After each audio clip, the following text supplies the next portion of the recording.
at any one time on any one day. And we sit here, chairman in the middle and 2 wingers, 3 magistrates. We have a clerk that sits in front of us, and the reason we have a clerk is because we as magistrates are not lawyers. So we have a lawyer who sits in front of us to advise us on the law. Defendant who comes from the cells through the door, and he has an advocate that represents him. A witness box on the opposite side, if it's a not guilty plea and we want witnesses. The Crown Prosecution Service who present the case to us. So that's how a magistrate's court is laid out. Now magistrates who sit here on the day, they listen to the case presented by the Crown Prosecution Service. They listen to the defence advocate for the man or woman who's in the box. Having heard all of that, they decide if it's a not guilty plea on guilt or innocence. So that's the first thing. The 3 magistrates decide whether somebody is guilty or not. The second thing is they also decide on sentence. So they then decide what sentence. Right. What about alarm then? Alarm means to shock, frighten, scare or intimidate. So if somebody's behaviour frightens you so much that you avoid them, then they are antisocial. Yeah. Okay then, what about... See, shock, frighten, scared. Shock. You nearly weed yourself.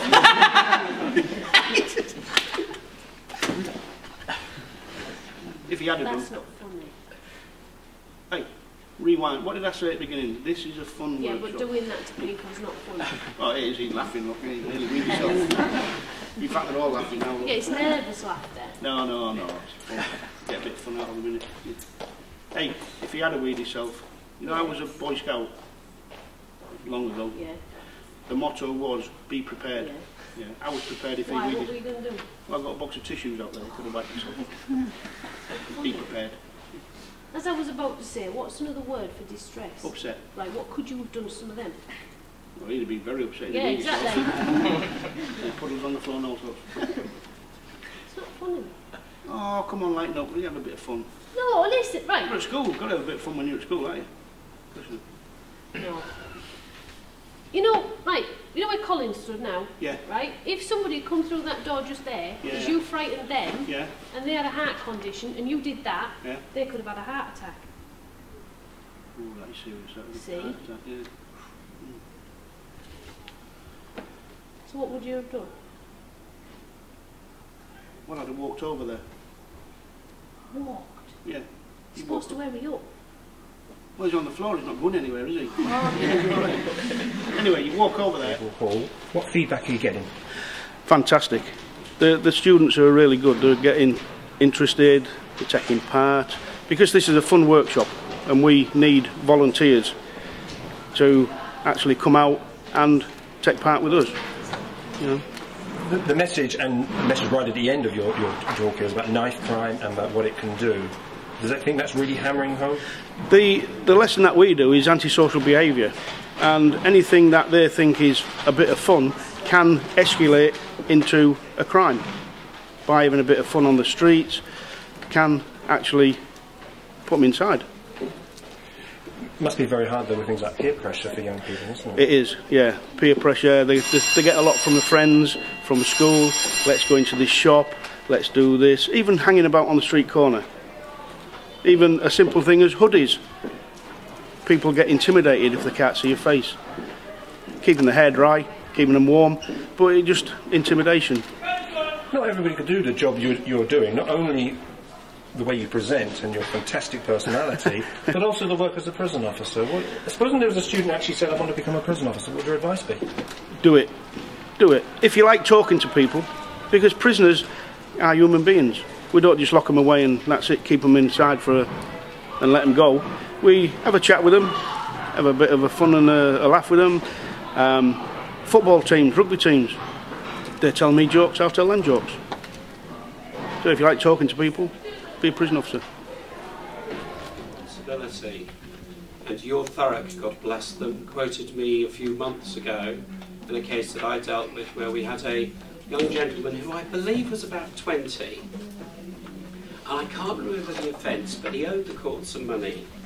And his explanation was, oh, well, my mum was supposed to pay it. I'd arranged mum would do this and mum would do that. And my response to him was, grow up. You're 20. You're not 12. Mummy doesn't look after you anymore. You have to take responsibility for your own actions. And pointed out to him that if he didn't pay the fine, that was his decision. But if he didn't pay it, he goes to prison. It's as simple as that. And an example of that was Christmas about 5-6 years ago. December the 22nd, a man came into court owing us £500-600, I think maybe a bit more. And he'd spent 2 years telling the court he was going to pay these fines off, and he never did. You know, we are not a bank. We don't charge interest, but we do have our own ways of collecting the money if you don't pay it. And he spent 2 years telling them. Sally, what are the students getting out of today?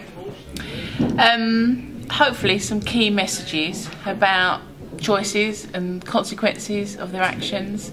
It's been targeting predominantly at Year 9 pupils who hopefully getting those key messages. We've also brought in our Year 10 and 11 pupils on vocational courses that study public services and society health and development, where they're learning about the justice sector.